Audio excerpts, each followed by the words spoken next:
Today, we're talking about how to balance your hormones naturally, and all women need to do this. So ladies, I don't care if you're 35, 45, 75, or 25. This episode is for you because balancing our hormones is what helps us to feel like ourselves. It's what allows us to have optimal health, to be able to maintain our weight, to have a good mood, to get good sleep, to get the most out of our workouts. So let's talk about how to do that naturally. And this is especially important for those of you who have either made a decision that you don't want to do hormone replacement therapies as you enter perimenopause, and that's a personal decision, or maybe it's one that your physician has told you was in your best interest because of past medical history, breast cancer, or a variety of other reasons that you and your physician have decided hormone replacements are not an option for you. So for those of you who've been looking for non-hormonal relief, there's good news. Even if you just do 10% of what I share with you today, you're going to see and feel a marked difference. All right, let's get to it. Regardless, whether you are doing hormone replacement therapy, whether you're still fertile and thinking about having children, balancing our hormones is essential. And we're going to talk about a four-pronged approach that you need to take very seriously if living your very best life and like looking and feeling your best is at the top of your list, which I know it is, girlfriend. That's why you're here. All right, so we're first going to talk about like why it is sometimes we don't feel like ourselves. And again, it doesn't matter what age you are. I mean, you see this with teenagers, right? You can tell. You're like, okay, who is this girl? Like if you have a 13-year-old, you know what I'm talking about. The same thing is true when a woman is pregnant. You notice big changes when we PMS. There are changes when our hormones fluctuate. It impacts who we are. And there's no shame in that. We are just very sensitive, amazing machines, and our hormones have everything to do with that. So the goal here is to create homeostasis, that idea that like we keep everything in alignment. Now that sounds easier said than done. And frankly, it is easier said than done. Creating homeostasis isn't easy when we live lives that are like stressful and crazy and we can't necessarily eat the same thing every single week and life. So let's talk about what we can do to do our best. And just promise me this, that you will not get caught up in making all of these things perfect. You'll just do your best. Even if you just do 10% of what I share with you today, you're going to see and feel a marked difference. But for a moment, I want to talk to those of you who are 35 and not yet in menopause. And then we'll talk to my menopausal ladies too. But for those of you who are like 30, you're approaching perimenopause. You're starting to notice that sometimes your period isn't as regular as you'd like it to be. You feel like some months your skin is dry, some months it's not. Like you can just tell like things aren't as predictable as they always were. Those are some of the signs that you may be entering into the state that we call perimenopausal, which is the 7 to 10 year time frame before you completely lose your cycle, which is menopause. Like menopause is like one day. The day after that, 1 year has passed. Now you're postmenopausal. So your girl is postmenopausal and loving it. Okay, so what can you do when you're perimenopausal? This is the time when you want to start taking action fast, because we know now, because of research, recent research, that the earlier a woman starts making these changes, not just doing hormone replacement therapies, I'm talking about doing the changes that I'm about to share with you, the smoother and the fewer symptoms you're going to experience as you transition into menopause. Ladies who are postmenopausal, these same tips will improve your symptoms as well. Whether you're doing hormone replacement therapies or not, these are all natural changes that you can make to your lifestyle, and you can do so by following this four-prong approach. The approach includes supplementation, and I will be mentioning some newly approved FDA drugs that are non-hormonal and designed to treat the symptoms of perimenopause and menopausal women, like hot flashes, low libido, brain fog, and cognitive decline.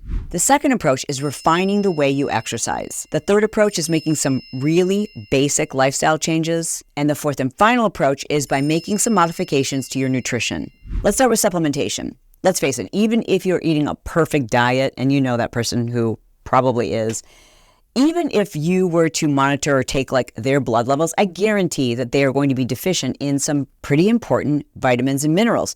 Now, in order for our bodies to produce hormones and to balance our hormones, we have to have certain elements in our body like vitamin D, and well, I'm going to go through them all, in order to avoid those dips and highs that many of us sometimes feel as we're perimenopausal, we're going through those changes.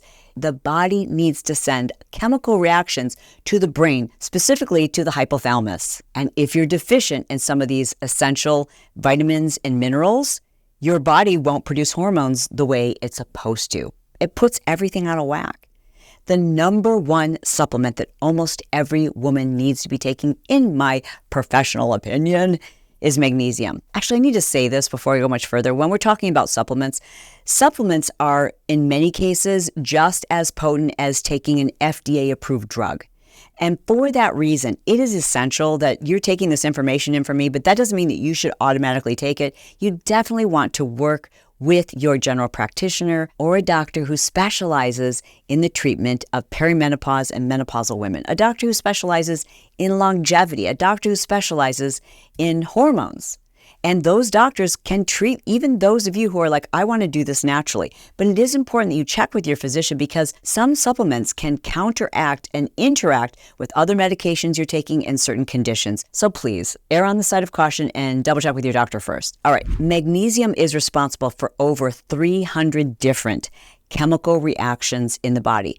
Research that came out last year is just like, it's blown my mind how much magnesium has an impact on our weight, insulin sensitivity, our mood, energy, exercise performance, sleep, depression, anxiety, bone density. I mean, these are all really important things. And I'm telling you, once I started taking a quality magnesium supplement, I swear by it. I live by my magnesium supplements. Anytime I talk to a woman who's experiencing all of these hormonal changes, I'm like, what are you doing for magnesium? There's so many different types of magnesiums, and many of them are responsible for certain chemical reactions in your body. Magnesium oxide, magnesium chloride, magnesium sulfate, magnesium citrate, magnesium glycinate, magnesium orate. I mean, we now know that. So in the past, what you would do is buy a magnesium supplement that had like one or two, typically one form of these magnesiums, and that's a lot of pills to be taking. I personally take a magnesium supplement that has all 7 in one capsule. They also have a powder form. I will tell you this. I've heard from many of you that you've tried the powder form and you think it tastes disgusting. I have it in this right now. I just mix all of my powdered formed supplements. You know, obviously I take Organifi, I take a few others, and I just mix them all together and it tastes like one big giant Skittle. And this is, some of you are going to think that is so gross what I'm about to tell you. I'm just going to, listen, it's what I do, and I think it tastes delicious. I mix them all together, and it's really tart and tangy, and with my water, and then I put in just a little bit of vanilla coffee cream. Call me crazy. I think it tastes freaking delicious. It just takes that like super sour, skittly taste down a little bit, and I mean, you just put a dab in there. Try it. I don't know. It works for me. Anyways, my point is this. Of all the supplements that a woman needs to be taking in order to keep her hormones balanced, magnesium needs to be at the top of your list. Black cohosh, I hope I'm saying that correctly. A study of over 80 women found that when they took this particular all-natural supplement, they had far fewer hot flashes. Next up is DIM, short for dindolimethane. I hate these big words. Just call it DIM. DIM is an all-natural supplement, and it's known for supporting healthy menopausal transitions. And it's known for helping to balance hormones in both men and women. Brett takes DIM, and I take DIM. DIM has been found to have a balancing effect on estrogen, and some studies show it improves memory, symptoms of PMS, and many of the side effects associated with perimenopause. Another great all-natural supplement for hot flashes is maca. Turmeric is known for its anti-inflammatory processes. And turmeric is the gold standard when it comes to reducing inflammation in the body. And that's something a lot of women experience as they're transitioning into perimenopause. You don't realize all of a sudden you're like holding on to this extra body weight. You'll wake up one day and your clothes are just tighter. And you get on the scale and you're like, wait, how did I gain 7 pounds overnight? You didn't. Your body's holding on to water, and our bodies hold on to water when we're inflamed, and our bodies become inflamed when our hormones are out of balance. Turmeric is a wonderful natural supplement to keep those things in check. Melatonin. Melatonin helps to regulate sleep, as does magnesium. Evening primrose oil has also been shown to improve hormonal symptoms from PMS and perimenopause, including hot flashes and issues with dry skin. And while we're on the subject of dry skin, dry eyes, itchy, itchy hair, poor hair quality, like all of those things start to happen as you enter perimenopause, which is why it's essential, ladies, that you are taking an omega-3. Your body and your brain need these fatty acids. And I think it goes without saying that probably 50% of us are deficient in vitamin D. And vitamin D is so essential for our bone health, for the health of our hair, for the health of our energy, for our immune system, and almost everyone. And so many of us are walking around deficient, and we don't even realize that that's why our energy is so low, as well as vitamin B. If you don't have adequate levels of vitamin B, specifically B2, B6, and B12, you will feel deficient in your energy, your mood, and when you're deficient in these essential vitamin Bs, you're just not going to feel like yourself. And so many people they can't even put their finger on it. They're like, I feel low energy. I'm not getting great sleep. It's crazy what temperamental machines we are. And these supplements, they're so essential. So instead of giving up and feeling like, okay, I guess this is just my fate, this is just what I have to deal with as I'm aging, no one feels like themselves. I'm here to tell you, when you get your vitamins and minerals in order, you set yourself up for success. You make it possible for all the other, it's like a stacking process. And this is that first tier. And the first level of that stack is proper supplementation. Now let's talk about medications.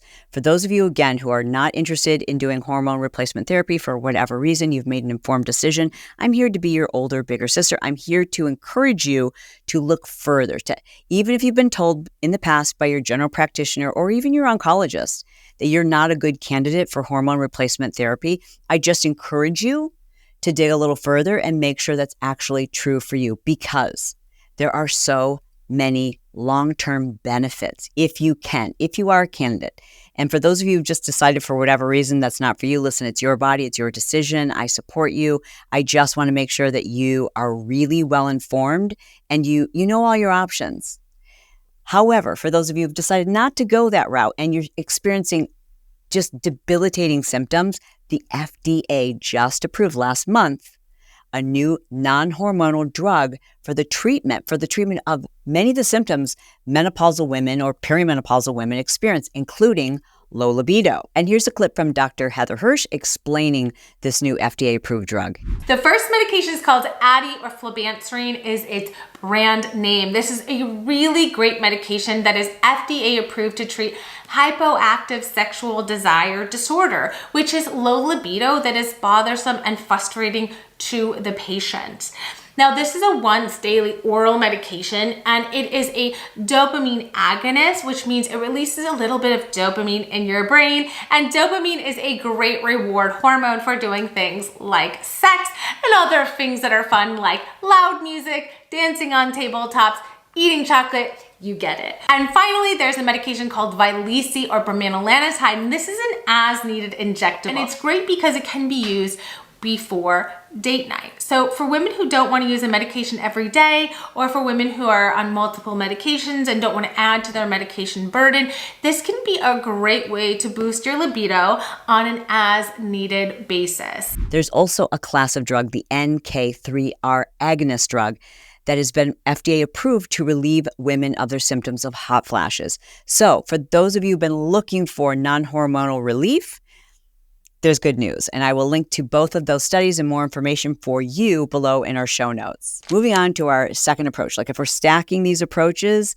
and the higher the stack gets, the more fortified you are to free yourself from these symptoms and to feel more like yourself and to have optimal energy and to feel and look great as you age. The more things you stack, the better off you are. So we're talking about that second stack, and that's exercise.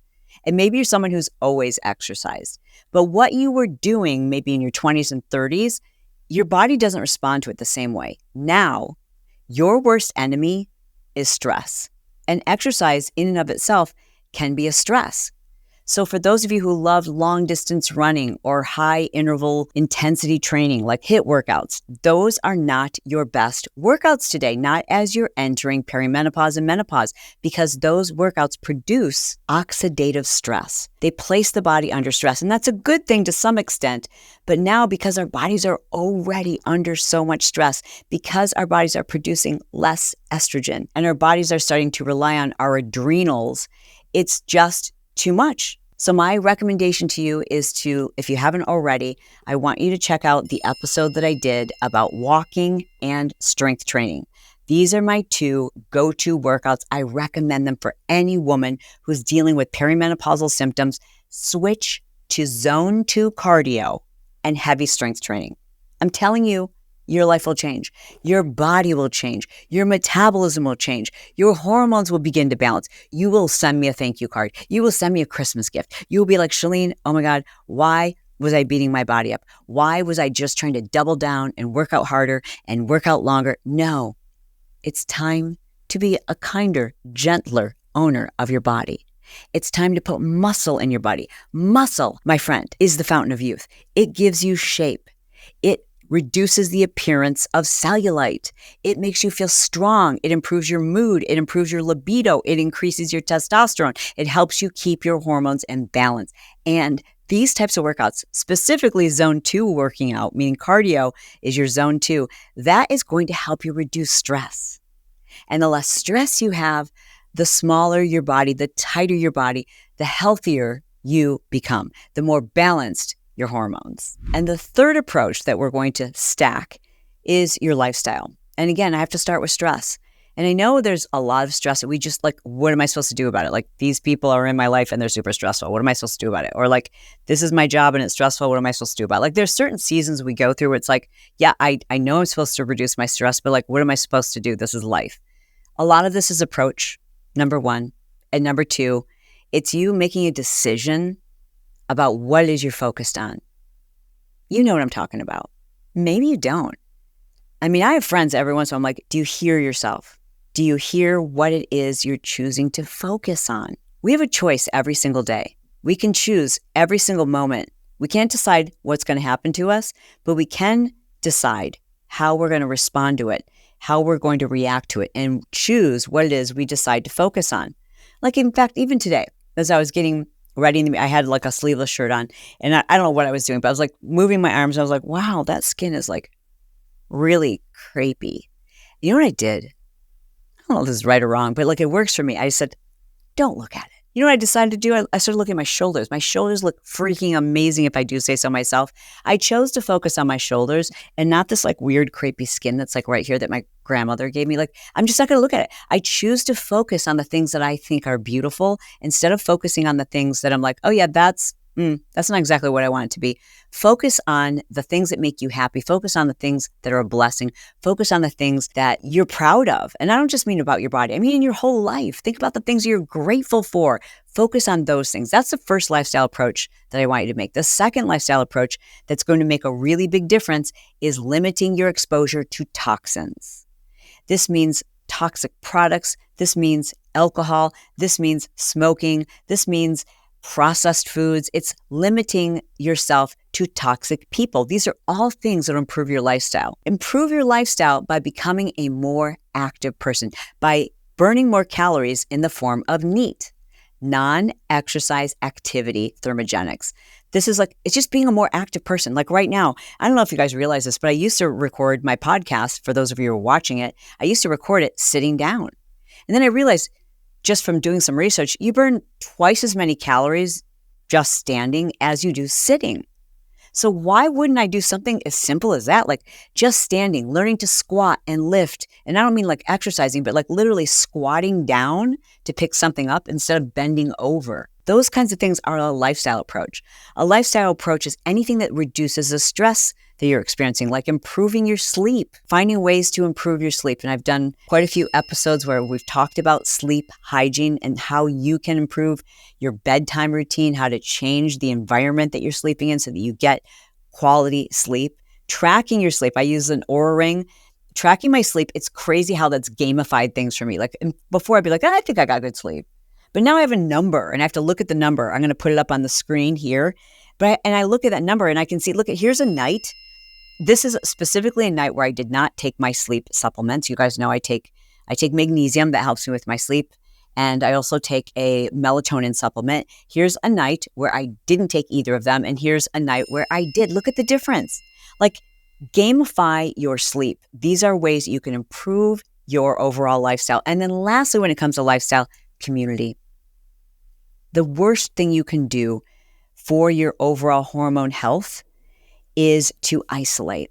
And this happens as we age, especially for women as they approach 50s and 60s and 70s. You just kind of get in your own habits and routines and take less effort to reach out to others and build community. But there's so much more that you can experience when you have people around you. You need people. Community helps us to live longer. Have you guys seen that documentary? I've talked about it many times. I think it's called The Blue Zones. It's those people who live to be over 100 years old. The one thing all of these people have in common is community. And for a lot of them, it's their church, but it's also family. It's also like, find your people. Girl, find your people. Build community. Stop being so self-reliant. I know you can do it all. I know you don't need other people, but they need you. And it feels really good. So build community. And the last and final layer, that final approach that I want you to focus on when trying to balance your hormones naturally is nutrition. As we reach that perimenopausal stage, ladies, you need muscle. And in order to build muscle, you need protein. So I don't care what you were doing in the past, it is important for you to make sure you have adequate protein. I am not someone who enjoys tracking. I no longer track my macros. I used to, but it made me stressed out. And I don't like being stressed out. I don't like having to walk around with a calculator and going like, do I have to get like 10 more rounds of protein in? Like, it drove me crazy and it just wasn't working for me. And I don't think I was ever more stressed and overwhelmed than when I felt like I had to track every single macro, micro, whatever morsel that went in my mouth. Once I finally just said, you know what I'm going to do? And I did a whole episode about this, and it's called How Much Protein Do You Really Need? Or I think there was something about the title. Anyways, I will link it below in our show notes, and you can watch it here on YouTube as well. But you can see the difference in my body. You can see the difference in my physique when I started making some of the changes I'm talking about here. But specifically, I stopped tracking and just said, every time I sit down to eat, I'm going to have a protein, and I'm going to start with plants. I'm going to do greens, and I'm going to have a nice healthy protein. And that's where I'm going to get my carbohydrates from nature versus breads and chips and I still eat French fries too. But instead of getting my carbohydrates from all these other areas, I'm going to get them from fruits and vegetables and my healthy proteins. And I don't worry about how many grams I've had. And obviously I'm putting on muscle, and obviously it's helped me to reduce my body fat. So I don't know if you need to track. I don't like it. So if you want an much easier, I think, grace-giving, more common sense approach to eating food, like the food rules drive me freaking crazy. Do you know that? Like I hate all the dumb food rules. I hate that everyone's got a special protocol. Like, just use common sense. And that's the approach I'm going to use with you, because, girlfriend, it doesn't have to be this hard. It shouldn't be this complicated. Why have we overcomplicated everything? And I know I was part of the problem, and now I want to be part of the solution. So when it comes to your nutrition, here's what I want you to remember. You need to focus on having healthy, quality ingredients that are unprocessed. The more processed your food, the more weight you're carrying, the more symptoms you will have as you enter into the state of perimenopause and menopause. Check out this clip from Dr. Sarah Berry. So what we found was that those who had a healthy dietary pattern had about 30% less likelihood of experiencing hot flushes and sleep disturbances, and about 20% less likelihood of experiencing brain fog, joint pain, anxiety, or low mood. Interestingly, Jonathan, we also found that people that were living with obesity were also much more likely to have these symptoms. For example, those people living with obesity had nearly 2 times greater likelihood of experiencing brain fog or headaches compared to those who were normal weight. And lastly, when it comes to nutrition, let's talk about intermittent fasting. Intermittent fasting, for those of you, those women who are perimenopausal, listen, it can be awfully tricky. I know for me, doing intermittent fasting during my perimenopausal state, I think it's one of the reasons why I gained more weight during perimenopause. And it just, like, I kept trying to double down and doing it harder, and it wasn't working. It's difficult because your hormones are in such flux. And that's why I want to recommend that you check out someone like expert Mindy Pelz. She has a specific protocol for those women who are perimenopausal and want to do intermittent fasting. Again, it's a protocol, but she also has kind of a simplified approach to it that you can apply. But for those of you who are menopausal, hi, I'm so happy to be in the club with you. We do really well with intermittent fasting. It's so much simpler now because now things are, we can create that homeostasis. we're not getting our cycle anymore, right? So we don't have to plan around what stage of our cycle we're in. Intermittent fasting is ideal. It's easy, it's simple, it works for many of you. And I did, like I said, a whole episode where I break down how to make intermittent fasting simple so you don't have to have like all these strange rules, etc. And it's a really common sense approach. That too will be linked in our show notes. So that's it. It's a four-pronged approach. Is it easy? No. Is it easier to just take a pill or take a shot? Of course. But if you don't have the option, if you have decided for personal reasons that you are not going to do hormone replacement therapy, and you've made an informed decision and you've looked at the recent research and you know the risks versus benefits and you've still made that decision, then this is what you've got to focus on. Because we want to keep you alive. We want to keep you alive, living your best life, looking phenomenal, girlfriend having insane energy. We want to make sure that you are still enjoying a sexual relationship with your long-term partner, that you feel young and vibrant, your skin feels great. Like, we're never going to be 25 again, thank God. But you have everything you need for free.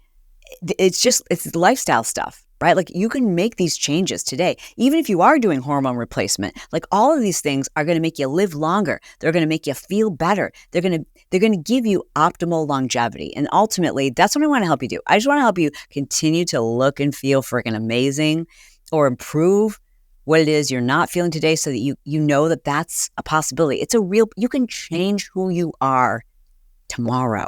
It can start today. You just make tiny little changes. Don't overwhelm yourself. Just decide, like right now after listening to this episode, okay, I'm just going to do one or two things. Maybe I'm going to pick up a couple of those supplements and start taking those. Maybe instead of forcing myself to go do that intense cycling class tomorrow, I'm just going to do a zone 2 cardio walk. Like, just make a decision to make small changes and stick with it. We're a community here. We're friends.